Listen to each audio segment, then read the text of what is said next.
Chapter 12 arrives with more twists and turns, unfolding quietly yet dangerously before us. Naomi Misora, already familiar with the nature of the man who was meant to be her future husband, knows deep in her heart that Raye was killed by Kira. As she walks, her thoughts echo clearly in her mind. Kira doesn't need to use a heart attack to murder people. I know that for a fact. The frame shifts behind her, revealing the National Police Agency building standing tall in the background. Chapter 12 begins with a silent challenge, asking how closely one can pay attention and whether they are truly ready to dig out the truth. The story moves to Light's home, where his mother speaks to Sayu, holding a set of clothes. Sayu, can you take your father this change of clothes? Sayu lies on the sofa, reacting immediately. What? I told you, Mom, I'm going out with a friend today. Her mother responds calmly. So just leave a little early and stop there on the way. At that moment, Light steps in. That's okay, Mom. I'll go for you. Sayu reacts with excitement. Yay! Thank you, Light. His mother looks at him with concern. Are you sure, Light? Your entrance exam is coming UP. Light answers confidently. Don't worry, Mom, placing first on the practice exams 8,000 times harder than getting into college. From behind, Ryuk speaks to Light. So now you get to snoop around the task force office? Light replies without hesitation. No, I'm only getting as far as the reception desk. Light opens the drawer, carefully pushing up the wooden block using his technique. Ryuk watches closely and asks, Oh, so you're taking a page of the death note killing someone out there? Light answers calmly. I always do this when I go out these days just in case. His mother hands him the bag. Thanks, Light, and don't forget before you get there. Light responds, I know, call Dad on his cell phone first. As Light reaches the door, his hand resting on the handle, he speaks. I'm off then. The scene shifts as a train rushes forward at high speed. Light and Ryuk exit the station. Light pulls his phone from his pocket and calls someone. You have reached the voicemail service for. Light reacts. That's unusual. Maybe he's in an important meeting.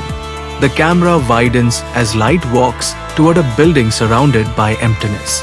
Inside, he notices a woman arguing at the counter and listens carefully. No, it has to be in person. I can't leave a message. How many times do I have to tell you this? There's nobody in the Kira task force office right now. But I made an appointment with them yesterday. How could nobody be there? Light thinks to himself. Nobody in the task office. Father's cell phone turned off. What's going on? And why is that woman being so insistent about seeing the task force? The person speaking with Naomi apologizes. I am sorry, but I don't know. Light places the bag on the desk and introduces himself. I'm Light Yagami, son of Detective Superintendent Yagami. I brought my father a change of clothes. But I guess he isn't here. Can you give this to him? The receptionist responds. Oh, Light, nice to see you again. Light answers. Sorry, all the reception people look the same to me. The receptionist continues. Oh well, I suppose, so we're just small fry after all. Remember last year, when you helped solve that insurance money murder? I was on duty that time too. Naomi stands nearby, listening silently. Is that right? I beg your pardon. I write my name here. Correct? The receptionist asks Light. So are you trying to solve the Kira case too, Light? Light replies confidently. Sure am, if I'm on the right track, I may be able to beat L to it. Naomi thinks to herself. Beat L. The receptionist reassures her. You can trust us, come on, we belong to the NPA too, okay? We promise you we'll pass your message on to the task force. Light hesitates. Then continues. My father heads the task force investigating the Kira case. So if you'd like, I can put you in touch with him. He adds. His cell phone seems to be turned off right now though, so it would have to be later. A lot of people have been quitting the task force since those FBI agent murders. I guess they're really understuffed right now. The receptionist reacts. Light, that isn't something you should be telling. Light responds, it's common knowledge rumors like this get around fast. He continues in his thoughts. And anyway, I know I can trust this woman, her eyes tell me I can. Plus, she's a very cautious person. The FBI murders indicate there are problems within the NPA. That's why she wants to speak directly to the task force. She's not taking any chances. The receptionists fall silent as Naomi and Light walk away together. If you can wait, feel free to talk to him then. My father will call me when he hears my voicemail. Of course, you have to trust my father and me, or this isn't going to work. Echiche. From behind, Ryuk mutters, who's this friendly guy? Naomi pauses, then replies, okay. Light continues, sure, I can't tell you my father's cell phone number, but if you talk to him on my phone, I don't see why not. She responds, thank you. Ryuk mutters again, so you got her to take our bait. Light wonder what she wants to tell the task force could be lethal. Light thinks, how lethal could it be? Still, I better find out what it is just in case. Both of them sit on nearby chairs. This is no good, the NPA buildings filled with security cameras. Light continues thinking, the way I figure it, Kira has far greater powers than people think. Naomi replies, I've noticed that too, that's why I'm here. Light reacts, you've noticed that too, that's amazing, but this isn't the place to be. The NPA might be dangerous now. Let's step outside. He adds, I always prefer walking around outside when I don't want anyone to hear what I'm saying. Hope you don't mind. Naomi replies, I don't mind. As they walk, Light speaks, the way I see it, Kira. Then pauses. Would you mind telling me your name? He introduces himself. I'm Light Yagami. You write the kanji for moon and read it. Light, unusual, isn't it? And Yagami is written with the kanji for night and god. Naomi replies, I'm Shoko Maki. The show is the kanji for shine and ko is child. Maki is written with the kanji for between and tree. Ryuk floats behind them, clearly enjoying where the conversation is heading. Naomi speaks with certainty. I think Kira can do more than just kill people. It seems to me he can control their actions before they die. Light reacts, that's what I think. I didn't realize anybody else had. She responds, you think so too? Light confirms, yes, he can control what people do before they die. She continues, but that's not all if my analysis is right. Naomi continues speaking, her voice steady but filled with certainty. Kira can kill people using means other than heart attacks. As she speaks, a question echoes silently in Light's mind. WHO is this woman. She continues, I don't think anybody else has realized this. But if the police go after Kira with that in mind, I think they can catch him. Light reacts internally, surprised by her insight. He can kill people using means other than heart attacks. I never thought of that myself. But if you're right, the murders Kira wants to keep secret would be committed with those other means. Naomi answers firmly, exactly. I'm pretty sure someone I know met Kira. Light reacts immediately. Someone you know met Kira? Light laughs. Ha ha ha, sorry. It's just that you'd have a pretty hard time convincing the police of that. She answers calmly, I know. That's why I want to explain my reasoning to the task force in detail. Light questions her further. But if your friend actually met Kira, shouldn't he or she be the one talking to the task force? She answers quietly, he can't do that. He was one of the FBI agents. WHO was killed. Light is shocked. An FBI agent WHO met Kira. You mean? She continues, he was also my fiancé. She explains further. He told me he got mixed UP in a bus jacking. But if my hunch is correct, Kira was on that bus. Light becomes numb after hearing this. He stops moving entirely. Raye Penber. Naomi notices his reaction. What's the matter? Light responds, I was just shocked to hear that your fiancé. She answers with resolve.